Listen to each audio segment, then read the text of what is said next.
All right, we're back with our guest tonight, Beth Joslin Roth from the Safe Tennessee Project. Roth, what did I say? Roth. Sorry about that. I knew I'd get it wrong if I didn't glance down, but we do appreciate you being here.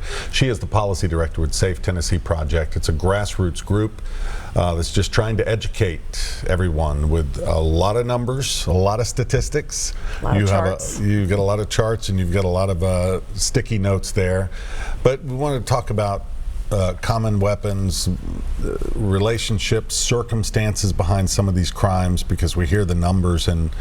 But you had some interesting statistics here. Well, we were talking earlier about people making assumptions, and that's, we all tend to do that. But one of the things that we see, and this is not just with black homicides, it's with homicides across the board, is, there's often an assumption that these homicides occur during the commission of a crime. And, that certainly happens, but primarily what we see is that most homicides, they happen within social networks, between people who know each other, and the vast majority occur not related to the commission of another felony. In other words, most of them happen because of an argument, and we see that time and time and time again. And there are a lot of reasons for that. One of them, of course, is the prevalence of firearms in our society. It used to be that you would get mad at somebody and maybe you would throw a punch at them or beat them up, and now what we see is that because so many people have guns on them, they get into arguments and someone just pulls out a gun and settles the argument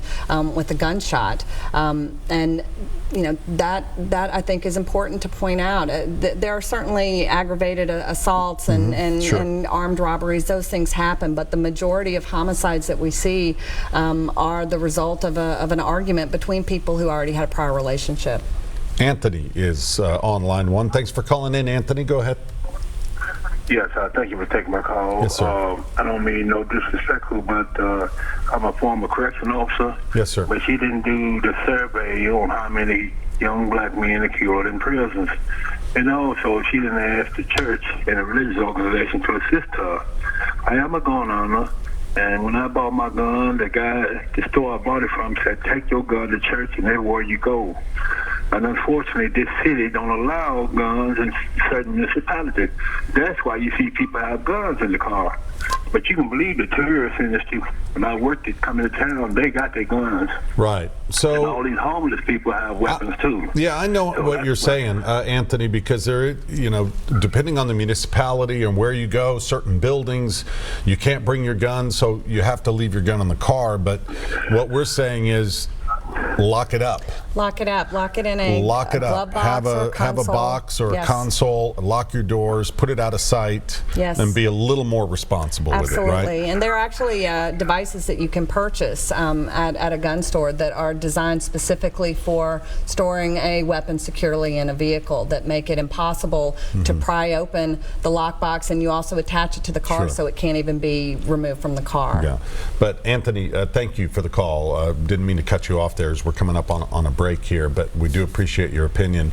And it can be confusing. We've got signs right here at NewsChannel 5, no firearms allowed. That's our policy as a private business. Right. And it just depends on where you go. And even places that you can carry guns, you are generally required to be a gun permit holder to bring guns into places. And the guns in trunks law applies to all gun owners. So even if you may have a gun in your car and you may be going into a place that allows guns, unless you are a permit holder, you're not legally allowed to bring your gun into those places. So again, if you are going to keep a gun in your vehicle and you can't bring it into a building for whatever reason, what we would just suggest, what we would really urge and beg people to do is to secure their firearms in their vehicles to reduce the number of them being stolen.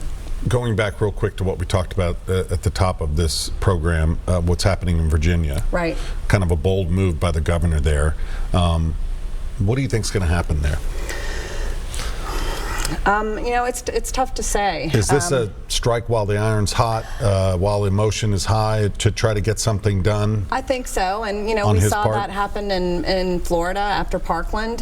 There was a lot of activism following the Parkland shooting. Look what happened now we're not talking about the U.S. here, but in New Zealand. Right. I mean, I think it was within a day or two it was within of that weeks shooting, the Prime Minister, and without any hesitation, really put the hammer down. And it was not even controversial. And I'm not arguing whether or not it's effective, it's the right thing, the wrong thing. I'm saying that someone took some action. Right. Virginia's governor says, I'm going to take some action and see if this will help.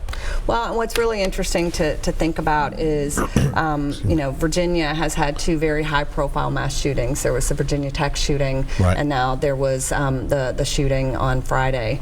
And what's also, so I mean, this is a very raw issue for them. They experience the daily toll of gun violence like we all do, but they've had these two very high-profile mass shootings occur in their state, and there is a very strong network of gun violence prevention advocates and groups that are working with the governor. I know that.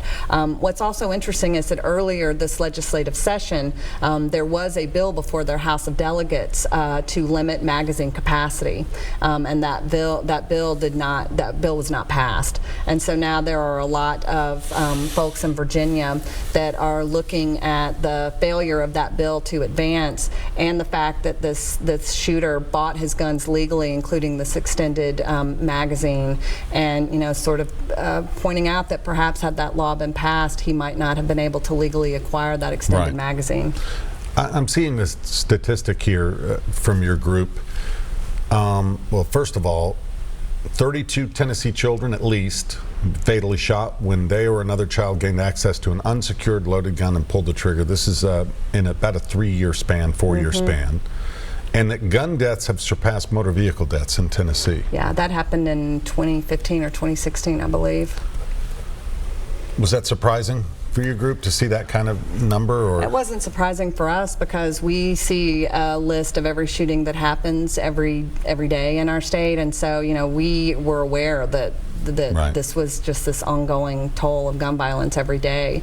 I think, you know, it might have been surprising to other people, but you know, that's sort of a trend that we're seeing kind of across the country these days. And you know, what's important to note, and I know we're up against the time, but you know, the reason that we have fewer motor vehicle deaths is because we took a public health approach to motor vehicle accidents. We didn't ban cars, we didn't ban people from driving, we don't ban people from putting children in cars, but what we have done is make cars safer. We have DUI laws, and we have really perfected the technology around car seats, and we require people to secure their children properly in a car seat. And the result of policies like that have really not infringed on anyone's right to drive a car or to have a glass of wine or to have a baby, but we just have some policies and laws that have resulted in fewer motor vehicle accidents, fewer DUIs.